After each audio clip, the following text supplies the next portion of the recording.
In this video, we are going to show you how to use the summation keys. If you hit math and then hit up, most 84s, all color 84s, and some of the newest 83s will have this functionality. If you choose summation, you can hit enter right here. Now, the problem in the ACT bulb, that is the example, says the following. The sum of the first 90 positive integers is 4,095.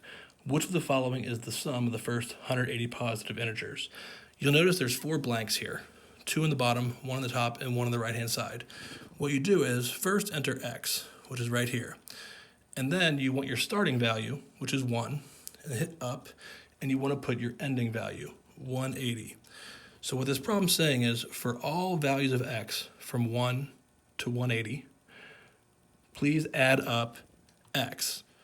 That way you're adding up 1 plus 2 plus 3 plus 4 plus 5.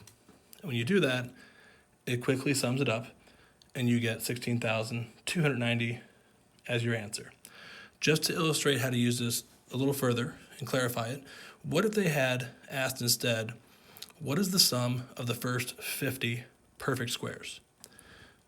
This part's very similar. So we're starting at 1. We're going to use x again. 1 to 50. And please add up x squared for every x value from 1 to 50. And there you have it.